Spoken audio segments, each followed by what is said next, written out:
already I told you the mapping population enough we discussed, the genotyping also we enough discussed. So how we use this kind of same population for another trait? So this is a bruchid, also one of the very common pest you would have been seen in your storage godows and also your households also. This bruchid is very damaging pest, and it is caused by bruchid beetle, Calosobruchus. In this case, the Calosobruchus, there are two different species are there. So here, Calosobruchus chinensis is the commonly prevalent bruchid beetle which is available in India. So this is most of the green gram, black gram, many of the pulses been highly damaged by the this kind of bruchid beetle. So it's again there are people think when you work on the host plant, this is again a host plant resistance. This involve again entomologist. So you have to be very careful among the phenotyping of this bruchid. So here again, one is resistant, another is susceptible parent. The BRMGG is a susceptible parent, and with this TNA you read, this Umbellata is the resistant parent. Now you have to how to phenotype it. That is a very critical. Many marker assisted breeding program or the many mapping program. The phenotyping is one of the critical part. It looks like simple check stock as a phenotype, but it is again you need a specialized entomologist. You need a skills on the culturing the insect. Otherwise, you cannot pinpoint exactly what the kind of mechanism it is operating.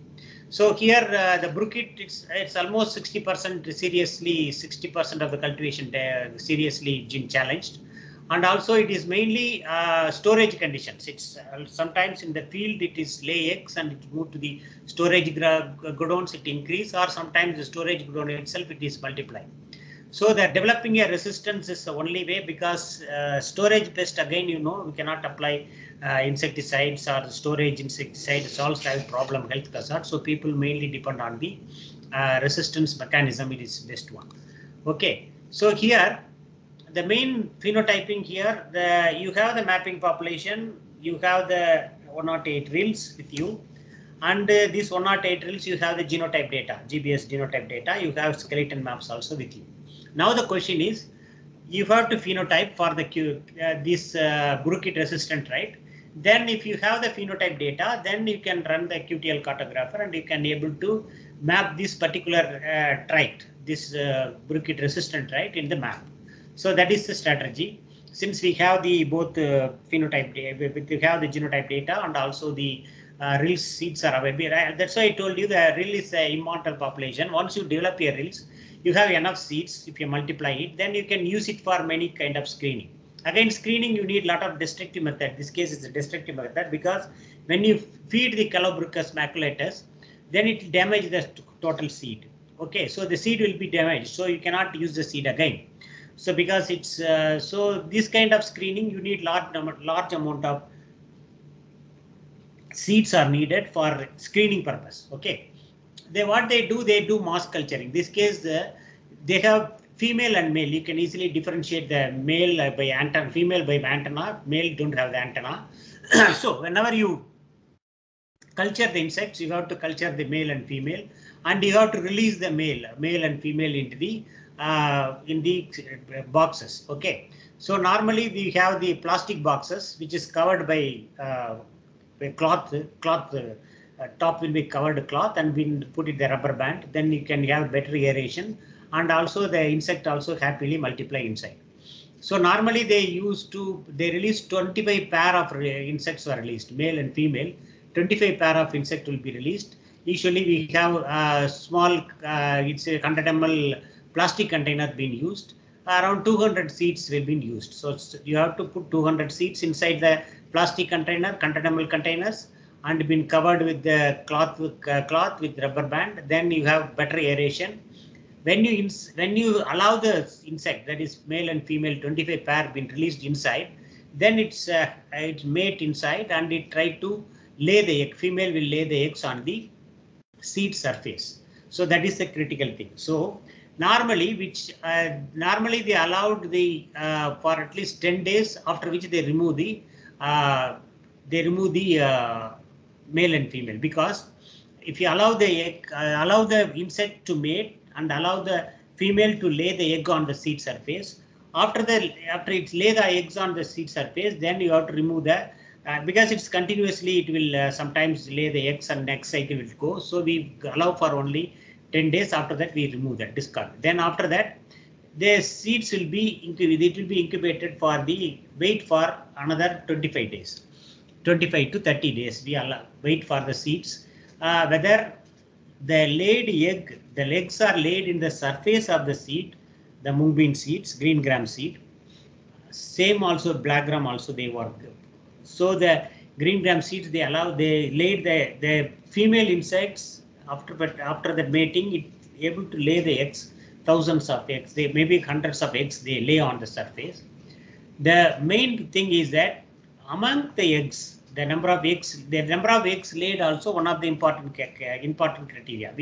Whatever the resistance here is, it is the resistance is because of the host seed nature.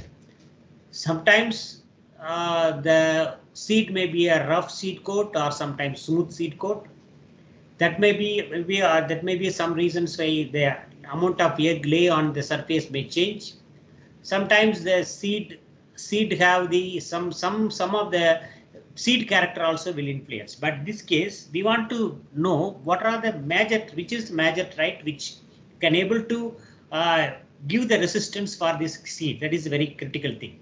So the naturally also, when the seed lot is there, normally the adult female after the mating, they try to lay the eggs in the lot, and that will again seeds are in the big lot of seeds are there.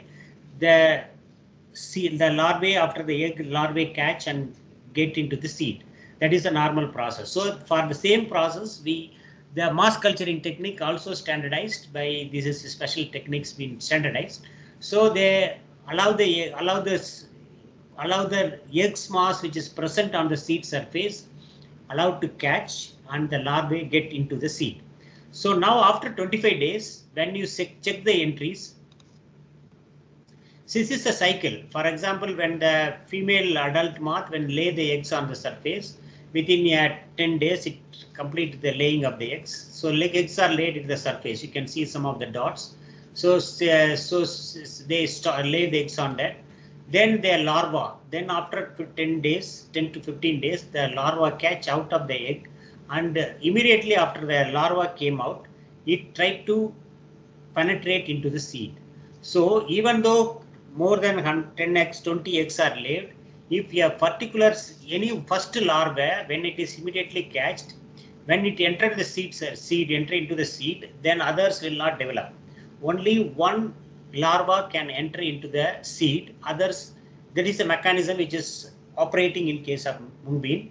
So larva enter into the seed, and then it feed inside whatever the nutrient available in the seed. Completely feed.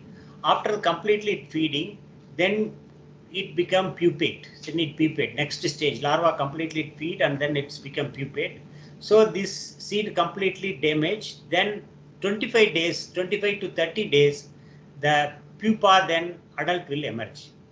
So here, this whole life cycle within 30 days, we can able to see that there are few phenotype traits which we are, because this resistance all controlled by seed trait.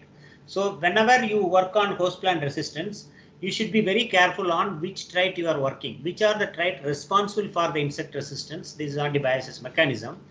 So here, whenever you look on the seed, what are the seed character which will decide on the resistant mechanism? That is very important. Not only this case, what I am talking on the mung bean bruchid resistance, whichever the crop you take, for example, rice or whatever the storage pest, if you work on that, you got to look only on the seed trait. So when we discuss about the yellow mosaic virus resistance, we look on the leaf character. That is how the infection happens. So here when you look on the seed character, there are one character is number of legs laid on the seed surface. That is the one character. Number of egg laying capacity. That is the one thing. Whether the number of more number of eggs are preferred to lay in the surface or less. That is the one that will be the seed character. Second one is how many how many seeds are damaged, percentage of seed damage.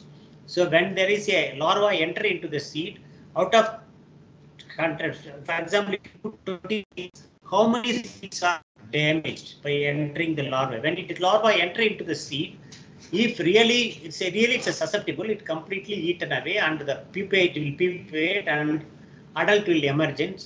Then finally the adult, for example, you can see the adult when the pupate stage completed, you can see these are all the eggs already laid on the surface. Only one egg, once the egg catched, only one larvae get inside and completely damage the seed.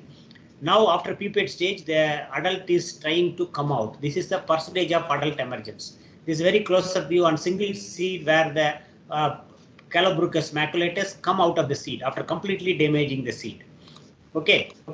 So this is why you have to do phenotyping. It is not just seeing, and you have to look on individual seeds and you have to see number of eggs laid on the surface, how much of percentage of seed damage. If it is completely susceptible, 100% damage will be there. Then seed damage. Next other character is percentage of adult emergence. Sometimes the larvae get into the seed, but this larvae cannot able to start feeding initially, but it could not able to survive because of the some of the chemical compound which is present in the seed or which is not preferred by the insect. So by that the larvae cannot able to feed the inside nutrients in the seed. So larvae may not develop and it die itself. So it will not grow further. So that case, there is a small hole in the surface of the seed, but it will not damage the seed. Just a entering point, then after that it will not develop. So that's why we take again percentage of adult emergence. If you release the, for example, if you count number of seed out of 20 seeds, how many seeds the adult is emerged? 1 or 2. So if it is resistance, it will not, adult may not come out. It will not eat and it will not come out. But in case of susceptible, completely all the, for example, if you have 20 seeds, 20 adult will come out because it completely damage all. But in case of resistance, there is no adult emergence. So there is adult emergence, percentage of seed damage, then number of seed eggs laid. These are all the critical 3 phenotype trait which helps to map the bruchid resistant trait. So this is a very risky trait, and also it's very checks and balance are there. If you can see that how the again how many pair of insect you are allow for feeding, how many days you allow for insect to be there, and after that how many days you allow for the insect eggs to catch, and finally all adult emergence. So these are all the very critical steps. So normally when you work on this kind of resistant breeding with entomologists, so you should be very careful. The strong phenotyping skills are needed. You have to grow the insect and do that. So this is the seed, this is same population, just I'm showing the seed. This is the TNAU red, this is a red seed, seed is very smaller size seed. This VRMGG is little bit bigger size seed. And also when we got the real population also here, this real population we are using. The seed character is different. So this paper and also previous, which one I construction of linkage map, that is Kanimuli is one of my PhD student. She worked on that. I will share that paper also. That has been published in Journal of Genetics, a good rated journal. And this one also been published in the Molecular Breeding 2019. I also share this paper, the QTL mapping for radiata and ambulata for the genomically associated bruchid resistance. So if these 2 paper will give you the better idea on that, definitely you should read on that. Okay, this already I showed you the population. Okay, so here the mapping of bruchid resistance, the major objective is they evaluate the real populations which have the variation for the trait like seed damage percentage, total developmental period, how many days it takes to develop inside and come out adult emergent, and also adult emergent. These are the character which you are targeting, and if these are phenotype, then this will be mapped in the already the available skeleton map. And also once you map the region, then we can able to see the candidate gene available region, what are the candidate genes available on the region, whether it is related to insect resistance.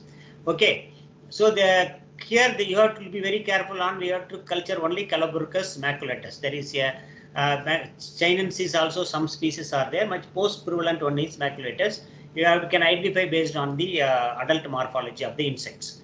Okay, so this is the crosses we made, and the observation recorded with percentage of seed damage, total developmental period, and percentage of adult emergence. So again, this is classified highly resistant, resistant, and moderately resistant, susceptible, highly susceptible. So highly susceptible, 100% damage, and resistant is just 0 to 10% damage. This is the scale which you are using. When you look on the reels, you can see the seed. This is the one resistant parent, TNA red. This is susceptible parent regarding to bruchid. And you can see the reels. It's the dots which you are seeing is more like, these are highly resistant. Even you cannot see the even eggs are laid on the surface. So here you can see there are still a lot of eggs are there in the seed surface. It's a highly susceptible. This is the reel which you can more damages happen. So when you look on the parents also, it should have the variation. One is more than 100% damage, another is less than 10% damage. And when you look on the reels also, different recombinant inbred lines, when you screen it, it should show the segregation. Some will be 100% damage, some will be less damage. So again, this has to be screened. If it is showing variation, then you can go for mapping. So for that, you have to score the individual one. The total, for example, total developmental period, it starts from 15 days to 35 days. So 55 days, you'll check the developmental period and what are the frequency, how many reels have the developmental period vary. Similarly, adult emergence also, you have to note down how many days it takes for adult emergence. So again, it's the frequency we had worked out. And similarly, for total developmental period, seed damage also percentage. For example, 0 to 100%, how much damage has happened.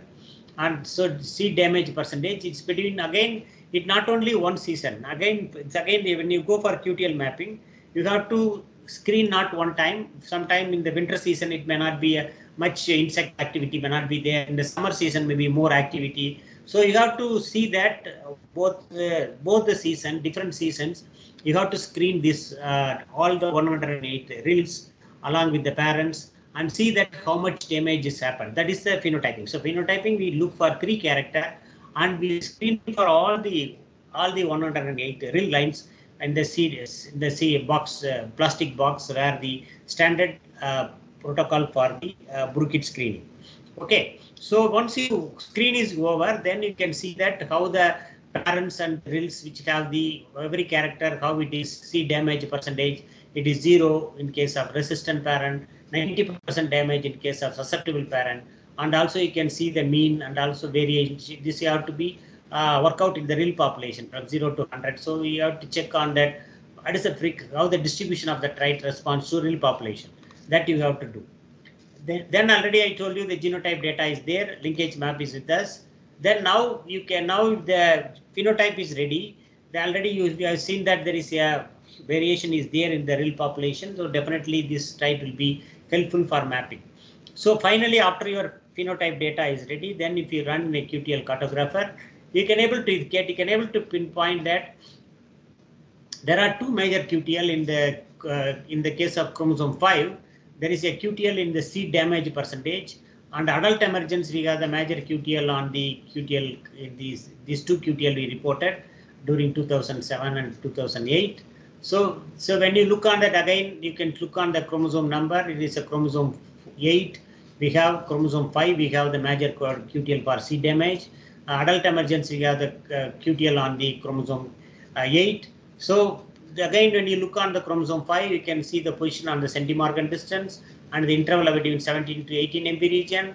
Around this has been the R-square value and also log score. These are all the things you can look. So among all the QTLs, we have major QTL on seed damage and also adult emergence. So total developmental period also few QTL, but these are all the major QTLs which are explained very high amount of phenotypic variance, around 20%, 26%. This case again 38% and 36% phenotypic variance which explained. So we can able to map the seed damage percentage as a major QTL on chromosome 5, and also the adult emergence percentage on the chromosome 8, adult emergence. So these 2 characters are the major trait which is prevalent in the in this map. It is new information which is generated. So mainly whenever you do already the previous class also we discussed, whenever you go for the QTL mapping, the question is that when the QTLs when you look on the trait, first phenotype very frequency of the occurrence of variation in the particular population. If there is a contrasting between the parents and also the reels also show the contrasting, then only whenever you regress with the marker, you can able to locate